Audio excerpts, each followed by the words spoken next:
Hello, good afternoon students. So today I am going to explain you about the working of parallel and counter flow heat exchanger.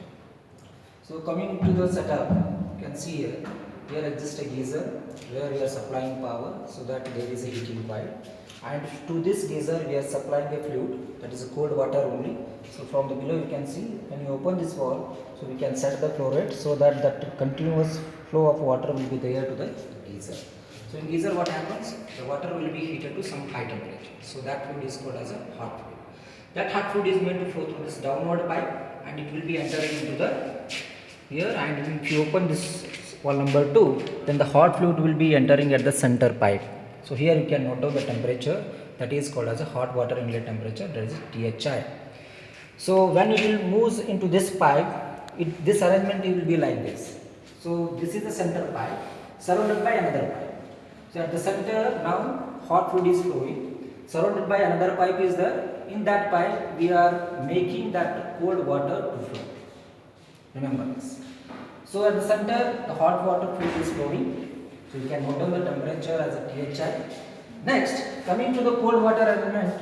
So here also another rotameter is there so that you can set the flow rate. So here cold water is made to circulate.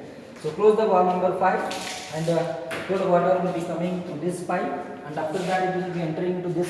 So here also you close this valve number 6 so that water will be coming downward, and next it will be moving here. So here another thermocouple is mounted. So here it will be giving cold water inlet temperature denoted by TCI. So this cold water is made to flow through, as I explained you, center pipe hot fluid is there already surrounded by cold fluid. Now what happens? Hot fluid is flowing in from right to left. Similarly cold fluid is entering and it is also moving from left to right. Sorry, right to left. Means both fluids are moving in the same direction. So that type of arrangement is called as a parallel flow heat exchanger. Similarly when it comes out, so there is a heat transfer takes place between the two fluids. What happens? Cold fluid will gain the heat. Similarly hot fluid will lose this heat to the cold fluid. So at the center once again the hot fluid will be coming, losing its heat to the cold fluid. So this is denoted by THO, hot water outlet temperature. Similarly the cold fluid will be gaining the heat and it is coming out. Here it will be that cold water outlet temperature is denoted by TCO. So both fluid will be, so it is going here and it is coming back and it will be drained out. Similarly cold fluid will be coming here and after entering and going back to the, it will be drained out. So this is what the parallel flow heat exchanger arrangement, and here you can note down the temperature T1, T2, T3, T4. Remember only we require only 4 temperature readings, that is hot water inlet temperature, hot water outlet temperature, cold water inlet temperature and cold water outlet temperature. So those readings will be coming directly, not necessary to use the thermometer, directly we will get the digital readings. So this is what about the parallel flow heat exchanger. So next we will see about how the counter flow heat exchanger works. As I told you, only there is a change in the direction. Everything remains same, only we are going to change the fluid flow direction of a cold fluid. Let's see how it will happen.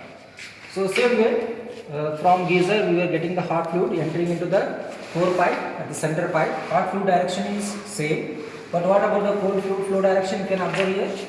So now we will close this valve number 4. What happens? Water comes here and next it will move to the I am going to open this valve number 5 so that it will be moving in this direction. Similarly I am going to close this valve number 7 also so that it will not come downward. Next it will be moving in this pipe, you can observe here. So next passing here, so this becomes your cold water inlet temperature, that is TCI. Okay. After that it will be coming here, coming downward, and next you can observe it is moving in opposite direction. Means at the center hot fluid is moving in from right to left, but what about the cold fluid? Cold fluid is entering from left to right. Then what happens? Both fluid are moving in opposite direction. So that type of arrangement is called as a counter flow heat exchanger. So similarly this will give you hot water outlet temperature, as I have explained in the previous video also, means previous arrangement also for a parallel flow heat exchanger. This remains same, but what happens? This becomes cold water inlet temperature, and what about the cold water outlet temperature? So it will be coming here, next it will be moving downward, here you will get the cold water outlet temperature, that you can get it from the digital reading. So directly you get the digital values, not necessary to go for thermometer. Thermocouples are already mounted, directly you will get the values. So this will give you cold water outlet temperature. Once again it will be going here, next it will be drained out. So this is what about the parallel and counter flow heat exchanger. Only thing is the fluid flow direction is going to be changed. This is I think you have studied in theory classes also. Depending upon the fluid flow direction, we are going to classify the heat exchanger as a parallel, counter flow as well as the cross flow. So that is what about the conducting the experiment. Later I will explain you about how to do the calculation. As you can observe from the previous journal here, so observation table parallel flow run is there. So one is hot water side, one other is a cold water side. So you can set the flow rate 50 LPH here they have set, and this THI refers to hot water inlet temperature, THO refers to hot water outlet temperature. Similarly cold water flow rate is going to be given, you can set that, and TCI refers to cold water inlet temperature, TCO refers to cold water outlet temperature. So this is for the parallel flow run. So you can observe what about the temperature reading you can observe. So initially it is a 45 and the THO is 31, next 78, 64, 79, 66, 81, 63, 81, 63. Means what happened? There is a temperature drop. Means why there is a temperature drop means there is a heat transfer between a cold fluid and a hot fluid. Coming to the cold water side, you can observe 32 degrees Celsius there, then there is a 28 degrees Celsius there at the outlet. Similarly 36 will be the inlet, 37 is the outlet, 37, 40, 31, 39, 31, 30. You can observe from this numbers.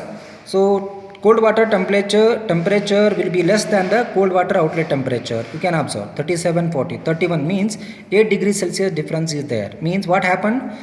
The cold water is gaining heat from the hot water. That is what observation from the table.